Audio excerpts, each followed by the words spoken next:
আসসালামু আলাইকুম, কেমন আছেন? আজকের এই সৌন্দর্যটা আপনাদের সাথে শেয়ার করছি, যেটা হচ্ছে লিকিক শহরের ঠিক মাঝামাঝি। ওদিকে পার্কটা রয়েছে, নিজনি পার্ক। এটার অনেক ভিডিও করা হয়েছে। চারিদিকে সুন্দর, ইউরোপের মতোই। রাস্তা আরও সুন্দর। রাশিয়ায় আসলে আপনারা অনেক কিছু উপভোগ করতে পারবেন। এগুলো কিন্তু হাঁস উড়ে বেড়ায়, ঘুরে বেড়ায়। ঠিক দেখেন, অনেকগুলো উড়ে বেড়াচ্ছে। কিছুক্ষণের মধ্যে হয়তো ওসব পানিতে অবতরণ করবে। সেটা জাস্ট ওই দিক থেকে আমি জুম করে চেষ্টা করছি তারা কোথায় নামে। অনেকটা ওপরে উঠছে।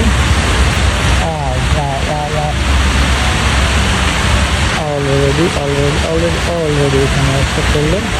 উড়ে বেড়াই, ঘুরে বেড়াই, কেউ ধরছে না, খাচ্ছে না, রয়েছে। জাস্ট আমাদের পাতিহার যেমন তেমনটাই। আর এদিকে সেই ঝর্ণাগুলো রয়েছে। ঝর্ণাগুলো অনেক সুন্দর, যেটা আমার মন কেড়েছে।